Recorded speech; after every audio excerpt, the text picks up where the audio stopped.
Sigo con la serie de predicación, las 3 causas de distracción, y estamos analizando la sexualidad como fuente de distracción en el ser humano. Y entonces hoy quiero introducir la predicación acerca del matrimonio en esa predicación. Así que hoy quiero compartir con ustedes esa dinámica que establece la Sagrada Escritura a manera de introducción, porque el tema es muy amplio y da para toda una serie completa solo del matrimonio, tanto en el Antiguo Pacto como en el Nuevo Pacto. Sin embargo, es una predicación dentro de una otra serie que sí tenemos que tratar, y por eso no vamos a ser tan amplio, aunque así vamos a tratar de en varias entregas traer algunos puntos que pueden ser importantes para nosotros ahora en nuestras vidas y en esta casa. Quiero compartir el texto sagrado hoy. El texto sagrado está en la primera carta a los Corintios. Quiero leer ahí el 12 y 13, que va a ser parte de la dinámica de la predicación de hoy. Y el texto dice: en el nombre de Jesús. Primera carta del apóstol Pablo a los Corintios, capítulo 7, el versículo 12 y 13. A los demás, yo digo, no el Señor. 2 puntos. Si algún hermano tiene mujer que no sea creyente y ella consiente en vivir con él, no la abandone. Y si una mujer tiene marido que no sea creyente y él consiente en vivir con ella, no lo abandone. Punto. Gracias.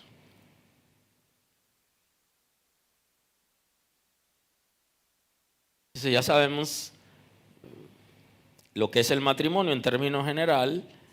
Ahora, en términos prácticos, les digo hoy que el matrimonio es la unión entre un hombre y una mujer. Ese es el concepto bíblico del matrimonio. Se establece mediante formalidades legales para mantener una comunidad de vida, de intereses y de bienes comunes. Entonces el matrimonio, Dios lo ha establecido, todo un diseño y un propósito. Y hablo de un hombre y una mujer porque ya en las leyes de muchísimos países del mundo, de algunos países del mundo, ya se está estableciendo el matrimonio entre personas del mismo sexo, o sea, llámese hombre con hombre, mujeres con mujeres. Pero también algunos países están evaluando la posibilidad de que la gente se case con animales. Observe hasta dónde vamos. Ahora, la Escritura es precisa y el matrimonio establecido por el Señor es entre un hombre y una mujer, que en las Sagradas Escrituras le llama complemento. Claro, en la sociedad la gente ha malinterpretado el concepto y le llama opuesto. Y la gente dice que un hombre y una mujer son sexo opuesto. De acuerdo a la Escritura, son complementarios. O sea, el complemento, el hombre complementa a la mujer y la mujer al hombre. Dios lo creó como complementario. Ahora, hay muchísimas formas de la gente casarse hoy.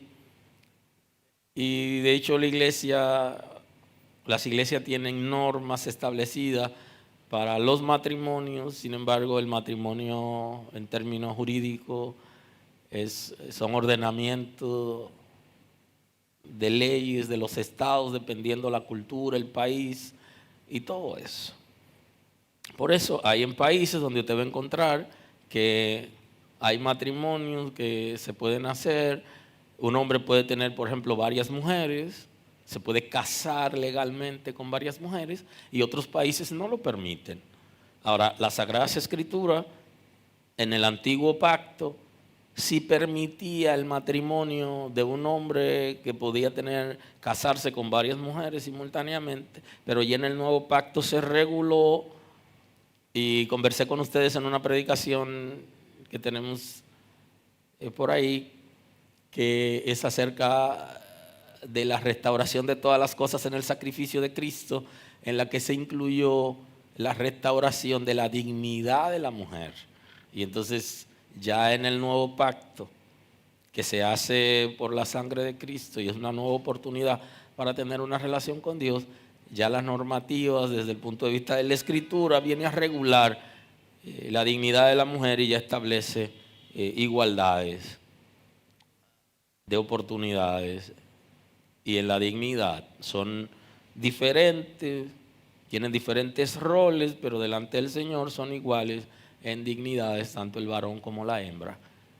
Por eso el modelo de matrimonio bíblico no está sujeto necesariamente a las leyes de los estados donde la gente que sirve a Dios vive. Está sujeto en una parte, y en algunos países que ya han permitido cierta depravación, si se quiere, se va contra la Escritura. Y el hecho de que un país, por ejemplo, permita que se casen en el momento que se permitiere, se casen seres humanos con animales, ya la Sagrada Escritura lo prohíbe. Y llama la atención acerca de ese comportamiento. Y la iglesia, aun cuando el estado donde esté la iglesia, donde funcione el cuerpo de Cristo, la comunidad de creyentes, no tiene necesariamente que aprobar aquello que la Sagrada Escritura ha dicho que delante de Dios es incorrecto. Ahora, si el matrimonio conforme al diseño de Dios debe hacerse de acuerdo a los parámetros legales establecidos en la nación donde estamos. Y hay ciertas restricciones que vienen establecidas en la Escritura acerca del compromiso a la hora de tener un matrimonio, que no necesariamente las leyes de la tierra lo requieren, pero nosotros debemos asumirlo como hijos de Dios para vivir en su presencia de manera apropiada. Y hay que ver aquí el concepto que cuando nosotros hacemos aquello que Dios ha dicho que es incorrecto, eso genera pecado. Y el pecado no solo es una prohibición de Dios, sino que me afecta a mí como ser humano, afecta mi relación con Dios, quita mi paz, pero también afecta la relación mía con las otras personas, con mi familia, afecta en la sociedad, afecta mi relación con Dios, afecta la atmósfera interior mía y afecta también la relación con otros seres humanos. O sea, Dios lo ha establecido como pecado porque va a afectar. No solamente porque a Dios no le agrada, sino que es un asunto que a mí no me conviene como ser humano. Y ha diseñado el matrimonio que sea mediante el amor, aun cuando en la primera etapa en el antiguo pacto la gente se casaba y no decidía con quién casarse, sino los padres decidían con quién se casaba. Pero el diseño de Dios es el amor, aún en esos casos.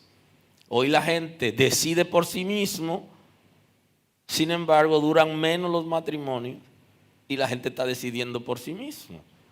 No quiere decir que yo quiero que retroceda al sistema anterior, porque estamos en una nueva época y vivimos en un área del mundo, lo que se conoce como el occidente, que tenemos una manera de pensar diferente a los orientales. Y somos hijos de Dios y el Señor nos ha liberado y nos ha dado grandes oportunidades. Usted está en libertad de elegir, ahora tiene que saber cómo elegir y poder tener una relación de matrimonio donde las cosas estén en común, como establece las normas jurídicas y también las Sagradas Escrituras. Algunas personas están diciendo que el propósito del matrimonio es solo para procrear. Sin embargo, es más amplio el concepto de matrimonio en término bíblico. Dice el texto bíblico en Génesis capítulo 2, el versículo 18, el texto bíblico dice lo siguiente: y dijo Jehová a Dios, no es bueno que el hombre esté solo, le haré ayuda idónea para él. O sea que el matrimonio no es solo para tener hijos, sino que el matrimonio es para hacer compañía y para poder ejercitar el concepto del amor recíproco. Porque el amor es efectivo cuando es recíproco. Yo puedo amar, pero a mí me aman.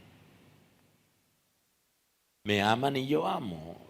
Se disfruta el amor recíproco. Si yo solo amo y no me aman, yo no puedo disfrutar de la relación. Entonces no es bueno que el hombre esté solo.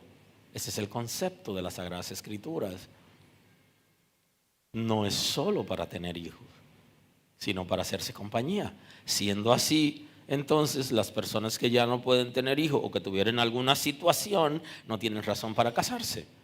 No es verdad. El propósito del matrimonio es la compañía. Y lo que hemos visto en las personas que han tenido una vida desordenada es que llegar a ser ancianos solo es difícil.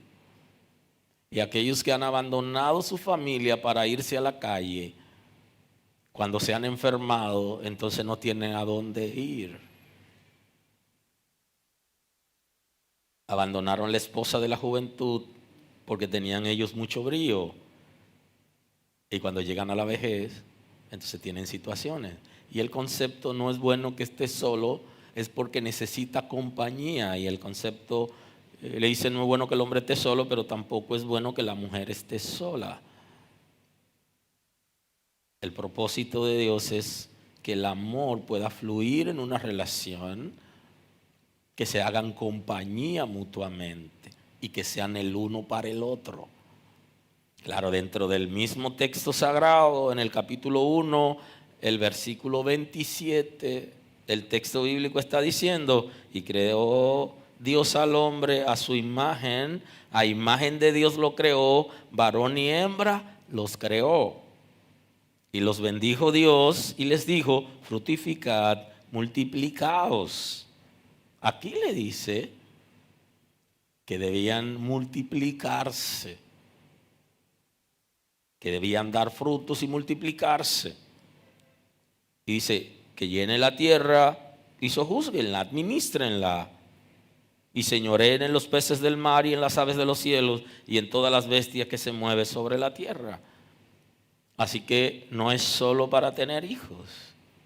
Sí, tener hijos es un propósito dentro del matrimonio, pero el propósito es mucho más amplio. Porque si fuera así, después que usted tiene sus hijos, entonces usted abandonaría la mamá de sus hijos, como hacen muchos, inclusive creyentes. Abandonan no solo a la esposa, sino que abandonan los hijos y nunca más suplen necesidades ni apoyan a la familia. Porque quieren ver a la mujer que han abandonado sufriendo, y una manera de hacerla sufrir es no apoyarla económicamente. Y entonces terminan abandonándola. Y otros aún viven dentro de la casa, pero no asumen responsabilidades ni en la crianza de los hijos, sino que son padres ausentes.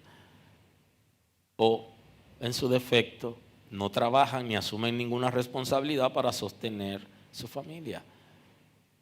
Y ese no es el modelo bíblico. Aleluya. Aleluya. Por eso nuestros jóvenes antes de casarse deben estar en capacidad de sostener una familia. Y aunque es bueno que los padres apoyen a los hijos cuando se van a casar, pero no deberían mantenerlo cuando están casados, porque es un compromiso de ellos. Y así también le da la libertad para que ellos tengan su propio espacio. Hay un concepto muy interesante acerca de la libertad que hay para la gente elegir parejas. Y es un punto muy importante porque viene desde el antiguo pacto, y en el nuevo pacto los creyentes deben elegir parejas que también sean creyentes. Eso es lo que establece la Escritura. Porque eligiendo una persona que sea creyente, que comparta la fe, tengan una fe en común, y hablo de Cristo, la vida se hace mucho más ligera y más interesante. Eso no quiere decir que en el mundo no haya gente de buen corazón, y se ha demostrado que hay gente que no conocen a Dios, que tienen mejor comportamiento en el matrimonio, en el trato de la familia, que mucha gente que está dentro de la iglesia. Porque dentro de la iglesia hay gente que no ha conocido a Dios y es rebelde a la palabra, y hay gente que está afuera que es temeroso. Esa es la realidad. Pero la Sagrada Escritura establece con quién debería casarse una persona que es creyente. Establece bien claro con quién debería. De acuerdo a las normas jurídicas, usted se puede casar libremente con los varones con cualquier muchacha, las muchachas con cualquier varón, y se acabó. Que no sean familia. Cada quien elige con quién casarse libremente. Pero los creyentes, los hijos de Dios, debemos elegir personas que sean creyentes como nosotros para evitar cierta situación. Hay un caso en las Sagradas Escrituras, en el Antiguo Pacto, que quiero compartir con ustedes, porque ese caso del Antiguo Pacto ya no se corresponde con el Nuevo Pacto, pero sí es bueno que lo analicemos. Porque en el Nuevo Pacto se da el caso, pero un poquito diferente. Y es el caso del sacerdote Esdras, que cuando regresa de la dispersión al pueblo de Israel, regresan a su tierra, el pueblo quiere restablecer la relación con Dios por medio del culto en el templo, y una oportunidad que hubo para confesar sus pecados, hubo la confesión de cierto pecado que llamó considerablemente la atención, y que se tomó una decisión que es exclusiva del Antiguo Pacto y no del Nuevo. Está en el libro de Esdras capítulo 10, el versículo 1, los que van conmigo con la escritura en la mano, para estar conscientes de lo que estamos hablando. Mientras oraba Esdras, hacía confesión, llorando y postrándose delante de la casa de Dios. Junto a él, una gran multitud de Israel, hombres y mujeres, mujeres y niños. Lloraban, y lloraba el pueblo amargamente. Entonces hubo un momento que fueron a confesar sus pecados delante de Dios cuando ya regresaron. Varios pecados. El pecado por el cual sus padres habían cometido, que provocó que se fueran a la dispersión.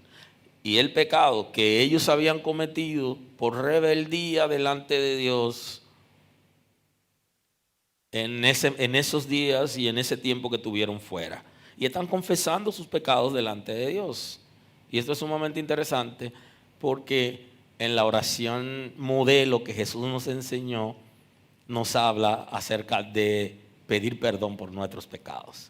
Así que ninguna persona que tiene una relación responsable con Dios va a orar sin antes pedirle a Dios que perdone sus pecados. Entonces alguien dice que esos creyentes sí son pecadores, todos los días se están pidiendo perdón por sus pecados. No es que seamos tan pecadores, lo que somos es conscientes que dependemos de Dios y que tenemos pensamiento y conducta que el cielo desaprueba, y que tenemos que ir a la presencia del Señor pidiéndole perdón por diferente comportamiento. De hecho, hay un pecado que pertenece al cuerpo espiritual, que es el pecado que la gente le llama el pecado de la mente, que no se traduce necesariamente al cuerpo físico, que no se traduce en conducta, pero que sí se da dentro de nosotros, que también tenemos que confesarlo delante de Dios, porque por nuestras fuerzas no podemos sostenernos, sino con la guianza de Dios, con la guianza del Todopoderoso. Así que el llamó al pueblo y en esa reunión están confesando sus pecados, pero hay una multitud que está llorando. Una manera de confesar el pecado llorando delante de Dios, hombres y mujeres. Lloraba el pueblo amargamente. Entonces respondió Secanías, hijo de Jehiel, de los hijos de Elam, y dijo a Esdras: nosotros hemos pecado contra nuestro Dios, pues tomamos mujeres extranjeras de los pueblos de la tierra, mas a pesar de esto, aún hay esperanza para Israel. Le dice, hemos cometido pecado, le dice, porque nos hemos casado con mujeres que no eran temerosas de Dios. Y dijeron, aún hay esperanza. ¿Qué significa? Decían, aún el Señor puede perdonarnos. Ahora, eso generó toda una crisis en Israel. Ahora pues, hagamos pacto, estoy en el 3, hagamos pacto con nuestro Dios, que despediremos a todas las mujeres y los nacidos de ellas, según el consejo de mi Señor y de los que temen el mandamiento de nuestro Dios. Hágase conforme a la ley. Entonces aquí entró la crisis. La propuesta que le están dando al líder es que todo el que trajo mujer y tuvo hijo y que esa mujer no era del pueblo de Israel, la devuelvan a su tierra. Comenzó la crisis automáticamente. Tiene una mujer, tiene un hijo y ahora va a tener que despedirlo porque la mamá no es creyente y está contaminada. Fue muy interesante porque se hizo todo un juicio en Israel como era costumbre y hubo personas que estuvieron en contra. Dice, solamente Jonatán, hijo de Asael, y Jarasías, hijo de Tiba, se opusieron a esto. Y los levitas, Mesulán, Sebatai, les ayudaron. O sea, hubo oposición, ¿no? Pero ¿cómo va a ser? Que vamos a despedir a estas mujeres porque no sean creyentes. Y vamos a despedir a nuestros hijos. Bueno, efectivamente, la mayoría tomó la decisión y despidieron a esas mujeres con sus hijos. Eso fue algo de mucho dolor para Israel, porque en ese momento ellos habían regresado a Jerusalén con su familia y tuvieron que separarse porque no eran creyentes, porque habían violado las normas del pueblo de Israel que le decía que no se casen con personas que no sean creyentes. Entonces, los matrimonios con los infieles siempre la Sagrada Escritura lo ha regulado para que puedan tener una relación de paz y de armonía cuando ambos sean creyentes. Ocurre que muchas veces se casan entre creyentes, pero uno de los dos se aparta. ¿Qué cosa, O se casan como creyentes y los dos se apartan, pero a veces uno de los dos. A la hora de elegir en el matrimonio o para matrimonio, una persona que no es creyente se corre riesgo, pero hay una diferencia marcada entre el antiguo y el nuevo pacto con relación a esto. En el nuevo pacto, que es el que estamos viviendo a partir del sacrificio de Cristo, la Sagrada Escritura no manda a hacer lo mismo. No manda a hacer lo mismo. Y esto es interesante que lo conversemos porque nuestra juventud hoy, la gente que tuvo la oportunidad de conocer al Señor en la juventud, en la niñez, en la adolescencia, está en libertad de casarse con quien quiera, con quien sea capaz de dar su consentimiento con juicio. Ahora, la Escritura le enseña que debe elegir una pareja que sea creyente para que sus hijos puedan ser formados en la palabra, en el conocimiento de Dios y que no haya situaciones. Pero tenemos varios casos. Tenemos un caso que es la persona que viene a la iglesia casado, se convirtió, pero tiene la esposa inconversa. Y entonces, ¿qué hace ese hermano que llega a la iglesia y se encuentra con que la esposa no es creyente, no quiere aceptar a Cristo? Y dice, bueno, pero ella es inconversa. Yo debo dejar a esa mujer y casarme con una de estas muchachas. Qué interesante. Porque el matrimonio en la gracia no se invalida por el hecho de que usted reciba a Cristo o no. Y tenemos el segundo caso, que es el caso de una persona que viene a la iglesia, pero llega a la iglesia ya comprometido y aceptó a Cristo. La iglesia no le puede decir, no, tú tienes que dejar a ese hombre, porque ella conoció o él conoció a Cristo en una relación de matrimonio. Entonces, ¿qué sería lo recomendable? Que sigan su relación normal, que se casen y que echen hacia adelante. Aun cuando la iglesia le diga los riesgos que es casarse con una persona que no es creyente, porque llegó a la iglesia con ese compromiso. Igual que el que llegó a la iglesia en una relación, sea una relación ya de matrimonio o sea una relación libre, una unión libre, que ya las uniones libres en la República Dominicana se ha establecido precedente jurídico y muchas de esas relaciones tienen peso de matrimonio. Pero está en unión libre, no está casado, con documentos que digan que están bajo matrimonio, pero no está en libertad necesariamente porque conoció a Cristo, de abandonar su familia, dejar a su mujer, ya no quiero nada con ella porque ella es inconversa, o dejar la mujer abandonar al marido. No es el concepto bíblico, no lo es.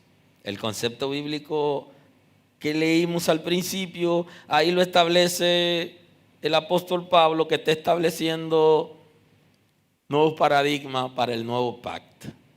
En Primera de Corintios, si son amables y van siguiendo la predicación de hoy con el texto sagrado en la mano, entonces leemos de nuevo el texto que ya leímos en el principio. Y a los demás digo yo, no el Señor. Es una expresión del apóstol Pablo para referirse a las cosas que ya Cristo había enseñado y que estaban establecidas como normas por Cristo. Y cuando lo que él estaba diciendo, Cristo no lo había enseñado, él dice, no lo dijo Cristo, lo estoy diciendo yo con la autoridad apostólica. Yo estoy enseñando eso. Y no quiere decir que esa parte no sea inspirada. Sí es inspirada, pero él está haciendo una diferencia entre lo que ya Cristo dijo y lo que Cristo no dijo, que él está enseñando, que es bueno y válido a partir de ese momento. Y él entonces dice, y a lo demás, yo digo, no el Señor. Si algún hermano tiene mujer que no sea creyente y ella consiente en vivir con él, no la abandone. Él le dice, si tiene una relación de matrimonio y tu pareja no es creyente, no la abandone. Esa es tu mujer, esa es tu esposa, ese es tu esposo. Y por el hecho de que tú seas creyente, no debes abandonarla. Y ahora retrocedemos un poco. Porque si uno de nuestros jóvenes o de nuestras jóvenes decide ir al mundo a buscar un compañero o una compañera para casarse, está en libertad de hacerlo de acuerdo a las leyes. Ahora el Señor ha dicho que no es correcto y que eso le va a afectar y que va a traer consecuencias graves para esa persona. Pero después que se casó, ya no debe abandonarlo, aun cuando sea inconverso, porque ya el matrimonio vino establecido mediante un pacto y ya él o ella hizo ese pacto, tiene un compromiso con esa persona. Y ahora no va a decir, bueno, como ella es inconversa y no quiso aceptar al Señor, ahora yo estoy en libertad para abandonarla. No es lo que dice el texto bíblico. No la abandone. Ahora, ¿qué hace la iglesia cuando un muchacho o una muchacha se casa con un inconverso? Hay lo que se conoce en la Escritura como la disciplina eclesiástica, que son normas establecidas en las congregaciones a partir de las Sagradas Escrituras para las personas que cometen algún tipo de pecado, que son privados de cierto compromiso o dinamismo dentro de la congregación. Y ojo con eso, porque debe ser por un tiempo, no puede ser eternamente y para siempre. Pablo dice, cuando escribe en la segunda carta a los tesalonicenses, y tienen que ir al texto sagrado para que puedan estar conscientes y seguros de lo que establece la Escritura. Entonces dice, segunda carta a los tesalonicenses 3:14, si alguno no obedece lo que decimos por medio de esta carta, a ese señaladlo y no juntéis con él para que se avergüence, mas no lo tengáis por enemigo, sino amonestarle como a hermano. O sea, la iglesia no puede expulsar, de acuerdo a la Escritura, a una muchacha o a un muchacho que decidió casarse con un inconverso. No, lo que la Escritura está diciendo es amonéstenlo. No le celebren ese tipo de comportamiento. Y por eso cuando el apóstol Pablo escribe al pastor Timoteo, le dice, no participen del pecado ajeno, no estén celebrando las malas conductas de la gente, no se hagan partícipes de ese comportamiento que no es apropiado. Pero dice, no lo tengan por enemigo. No, amonéstenlo. ¿Qué significa? Que un hermano o una hermana se casó con un inconverso y para siempre estaría fuera de la gracia de Dios y no entraría al cielo. Bueno, esa persona ha pecado, pero los pecadores tienen en Cristo oportunidad de arrepentimiento. Y a diferencia de otros pecados, el matrimonio con inconverso no necesariamente para Dios perdonarte tiene que abandonarla. Porque si usted se robó algo y usted se arrepiente, usted tiene que devolver eso. O usted tiene un dinero que usted obtuvo mediante malos negocios y usted creyente y usted engañó a sus empleados. O usted se involucró en lavado de activos. O usted estuvo involucrado con alguien que vende sustancia prohibida, o fármacos o cualquier cosa, y usted se arrepiente, usted tiene que devolver ese dinero, porque si usted no lo hace, entonces usted no se está arrepintiendo. Pero en el matrimonio, después que usted se casó, ya usted no puede devolver a su mujer ni a su marido. Para que Dios me perdone, la voy a tener que dejar. Espérese, que en ese caso ya usted tiene que fajarse ahí. Y entonces el texto bíblico dice en Proverbios 22:13, dice, el que encubre sus pecados no prosperará, mas el que lo confiesa y se aparta alcanza misericordia. Y yo le digo en este día, excepto para el que se casó con una inconversa o no un inconverso. Usted no se puede tapar, no, que para yo entrar en el cielo y en la gracia de Dios, ahora tengo que dejarlo. No, espérese. Usted tiene que aprender la lección ahora que usted misma se buscó, y tiene que ser responsable y no venga a soltar la carga antes de tiempo.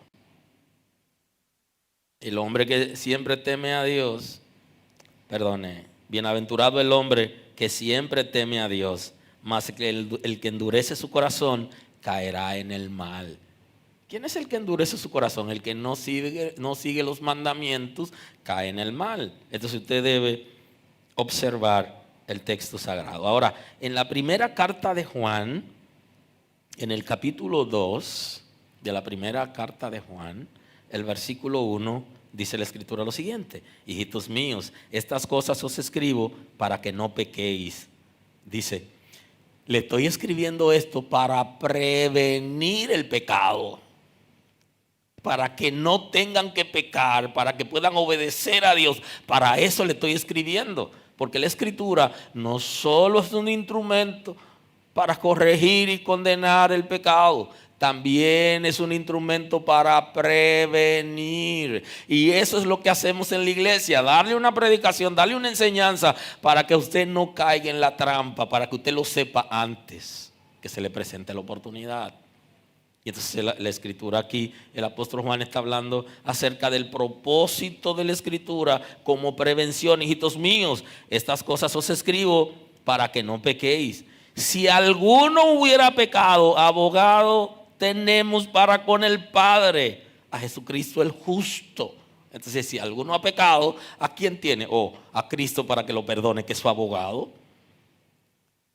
Entonces, si usted ha pecado, cualquiera que fuere, o usted se casó con una inconversa o con un inconverso, violando los principios que hemos mencionado, entonces Dios lo perdona.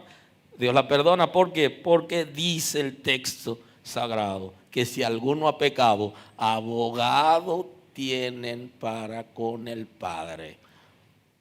¿Qué está diciendo la Escritura? Tienen un paracleto, tienen un defensor asistente, porque no solo es el abogado que trabaja para el Estado, conocido como el abogado del pueblo, que hace lo posible para defenderlo.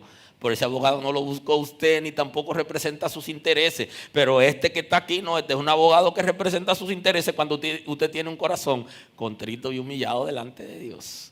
Y cual fuere su pecado, va a ser perdonado, dice la Escritura. Entonces es para siempre. Se casó con una inconversa y ya nunca más podrá ejercer ministerio, ya nunca más podrá participar en la iglesia. Ese no es el contexto sagrado.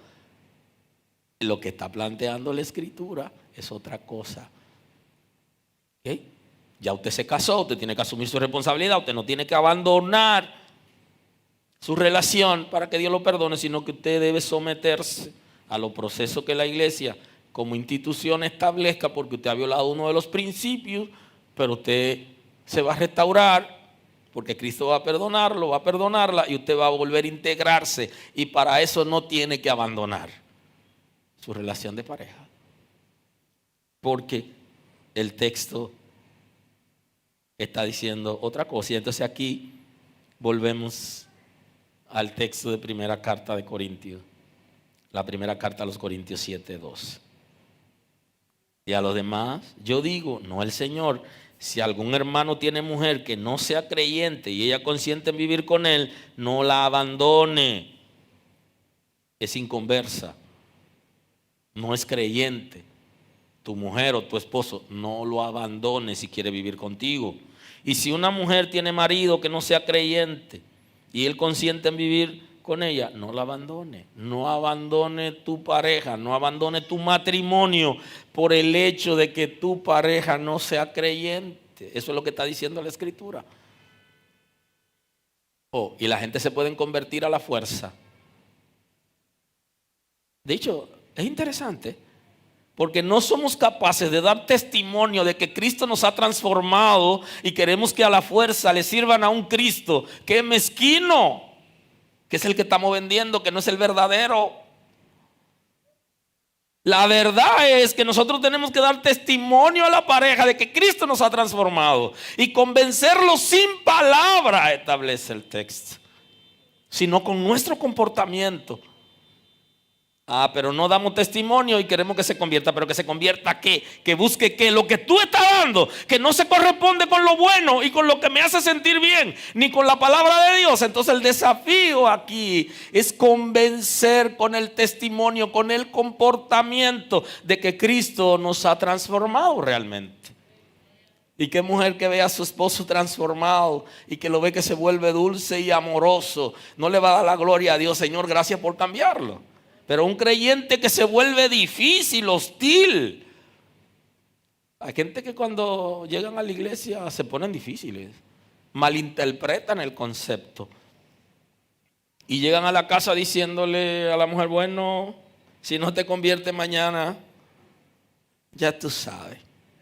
O quizás le pasa como un caso interesante que yo viví, de una mujer que se pasó toda la vida rogándole al esposo: ay, cásate conmigo. Y él le decía: muchacha, ¿de qué matrimonio tú me hablas?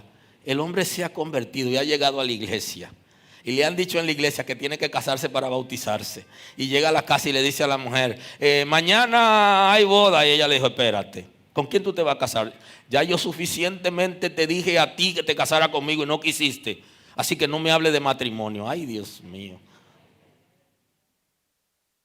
Sí, porque entonces ya llegó a la iglesia, en la iglesia le dijeron, y llegó dando órdenes a la casa. No, yo no tengo interés en casarme. Ahora la mujer se vuelve resistente y dice que él no me ama. Lo que pasa es que en la iglesia lo están obligando y entonces ahora él quiere casarse por interés personal, pero no tiene ningún interés en mí. Entonces, ¿a quién era que había que darle la terapia? Era la mujer. Pero cuando de una vez no, había que decirle a ese hombre, mire, ahora usted tiene que darle testimonio a ella de que Dios lo ha cambiado a usted. Y cuando usted le dé testimonio de que el Señor lo ha cambiado, entonces ella va a querer al Cristo que usted tiene, que da vida y que es poderoso para cambiar las circunstancias y la vida de la gente. ¿Alguien está aquí hoy? ¿Están aquí todavía? Aleluya. Aleluya. Entonces, eso es lo que está estableciendo la Escritura, es que nosotros tenemos que convencer por el trato, con el testimonio. Entonces, si usted es hijo de Dios y usted llega a su casa, aceptó a Cristo como Salvador y en la iglesia le dijeron, y entonces usted llegó y cuando está hablando en su casa usted dice, no, que aquí todo el mundo tiene que ser creyente. Sí, muy bien por usted. Pero ahora usted tiene que sentarse con su familia, enseñarle la palabra y dejar que su familia dijera todo esto. Y no decirle, si no se convierten, yo me voy de la casa y lo abandono a todos. Porque al final no van a servir a Cristo. O en su defecto, pudieran ser rebeldes por el tipo de comportamiento que nosotros tenemos. Así que el matrimonio es sumamente interesante a partir de lo que establece la Escritura. Y nuestros jóvenes que están aquí tienen que saber elegir, porque el que eligió una pareja que no es compatible y que antes no lo asesoraron bien, no se apoyaron, no se conocieron, luego se presentan situaciones y la gente lo que quiere es salir corriendo y abandonar. Y entonces dice, no, pero la palabra de Dios lo aprueba porque ella no es creyente y ya esa no es mujer para mí porque no es creyente. No, porque cuando usted vino al Señor o estando en el Señor, usted eligió, usted tiene que asumir su compromiso. Y la relación de matrimonio es una relación de amor. El propósito primario es el amor. Luego se tienen hijos. Pero en un principio es la necesidad que tiene el ser humano de estar acompañado, de amar y de ser amado, que Dios nos ha creado con esa facultad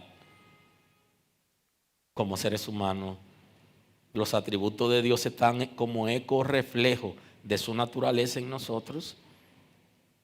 Y entonces tenemos el amor como atributo comunicable, que es lo básico. Ninguna relación de matrimonio que no esté fundada en el amor va a permanecer.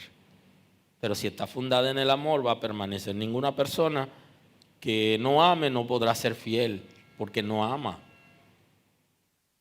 No va a poder permanecer porque lo que hace que se permanezca es el amor. Y ese es el propósito con el que el Señor creó la primera pareja, Adán y Eva, y los juntó. Y le dice, no es bueno que estés solo.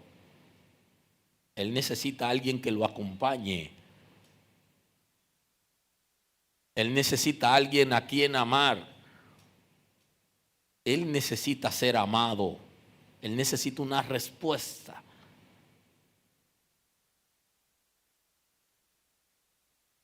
Y entonces ahí vienen luego los hijos que vienen a acompañar toda una relación de amor y un proceso disciplinario para llevar a esos muchachos a tener un modelo de matrimonio igual que el de los padres. Porque nuestros hijos van a aprender en la escuela del matrimonio, que es el nuestro, van a aprender cómo tener un matrimonio en el futuro. Pero si tenemos hijos y el matrimonio no es sólido, al final no estaremos en capacidad de enseñarle a nuestros hijos cuál es el modelo correcto de matrimonio. Ustedes saben que hoy es una ligera introducción, que por causa del tiempo estamos teniendo celebraciones un poquito cortas, así que voy a cerrar la predicación de hoy recordándoles que los matrimonios de los hijos de Dios sobrepasan la cultura y los parámetros sociales. Porque los matrimonios de los hijos de Dios deben estar basados en los principios del reino de Dios establecido en la Escritura. Inclusive La Sagrada Escritura nos enseña cómo se debe establecer relación a partir del amor y del respeto en una relación de pareja. Cómo deben respetarse, cómo deben amarse, cuál debería ser el trato. Es un poquito más avanzado y supera lo que el mundo trae. Pero usted no va a poder tratar a su esposa en amor, con respeto, con dignidad, ni a su esposo, hasta que usted conozca la palabra de Dios, conozca al Señor y que usted sea transformado y pueda entender que el matrimonio es una bendición y no es una carga. Así que la próxima seguimos ahí con esta enseñanza acerca del matrimonio.